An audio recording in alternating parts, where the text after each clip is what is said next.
Stop scrolling, because what you're about to hear isn't the heroic version of war. It's the real one. The moment discipline cracks, fear spreads, and the world turns into fire. In Greek myth, that moment has a name: Ares. He isn't the god of strategy. He isn't the calm general moving pieces on a board. Ares is the shockwave, the roar that makes armies charge before they think, the heat that turns a battlefield into an altar of chaos. When Ares walks, the ground feels heavier. When he raises his spear, courage and panic become the same thing. Picture a night sky glowing red, a divine war host marching like a storm, shields shaking, spears rising, footsteps hitting in perfect rhythm. Then the flames erupt. Smoke rolls across the earth, and at the very front, armored like a living inferno, eyes burning like embers, Ares leads the charge. But here's the twist. Ares doesn't promise victory. He promises war. And once he speaks, the world listens, because his language is rage and his weapon is fire. Ares is the part of war people don't like to admit is real.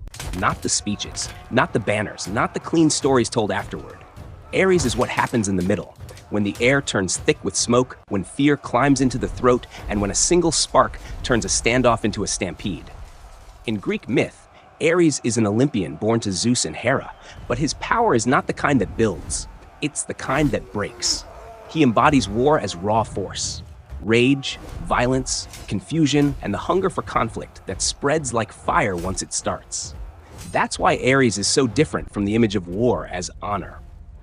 If Athena represents controlled warfare, planning, discipline, and precision, Ares represents the opposite. The moment control collapses.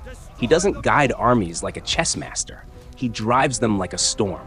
When Ares arrives, the battlefield stops feeling human and starts feeling elemental, like wind and flame have taken command. And Ares never walks alone. Myth often places him beside living shadows of emotion. Phobos, the personification of fear, and Deimos, the personification of terror. They don't need swords to kill. Their weapons are inside people, shaking hands, narrowed vision, the instinct to run, the instinct to strike first. Imagine them rushing ahead of Ares through the ranks like a cold wave. Soldiers suddenly hear their own heartbeat louder than the war drums. A shield feels heavier. A spear feels too light. And then Ares steps forward, and fear turns into movement.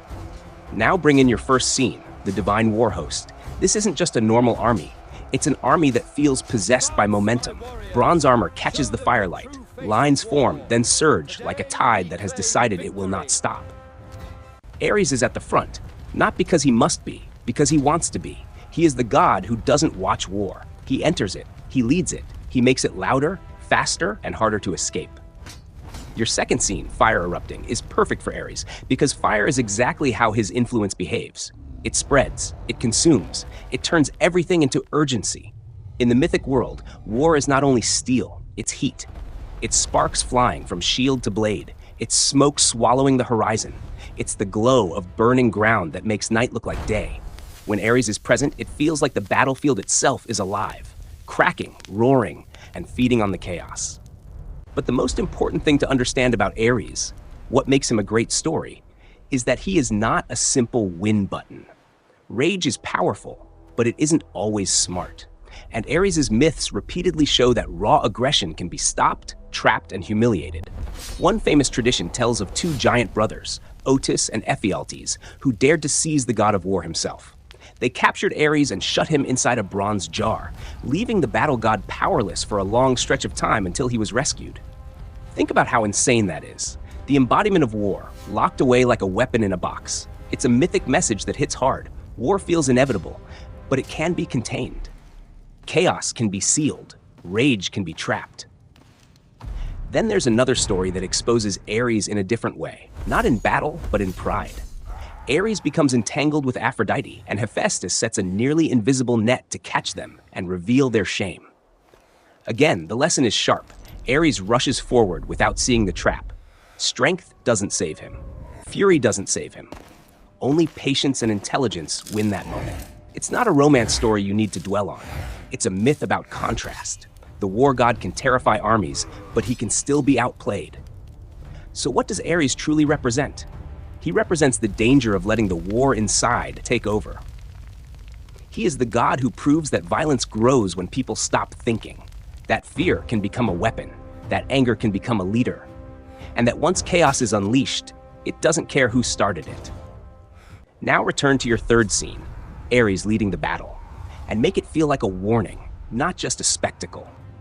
Show him charging through smoke with his spear raised, flames exploding behind him, Phobos and Deimos sweeping through the soldiers like a shadow wind. But underneath the epic visuals, keep the message clear. Ares does not bring peace. He does not bring wisdom. He brings the moment war becomes self-sustaining, when the battlefield stops being a place and becomes a creature that wants more. Because in Greek myth, Ares isn't the hero of war. He's the reason war is frightening. He is rage with a name, fire with a face, and chaos with a crown. And that is the warning hidden inside the name Ares. He isn't the glory of war. He is the part that ruins everything. He is the spark that turns tension into violence, the roar that drowns out reason, the fire that spreads even after nobody remembers who lit it first. When Ares leads an army, you don't just see soldiers charging, you see chaos wearing armor. But his myths leave one brutal truth behind. Rage is not the same as power. Ares can terrify a battlefield and still be trapped, outsmarted, and exposed. Because war without control is not strength. It's a storm that eventually consumes its own side too. So remember Ares as the god of rage and fire, the face of war at its wildest. Not as a symbol to worship, but as a force to fear. Because once Ares speaks, the world doesn't simply fight, it burns.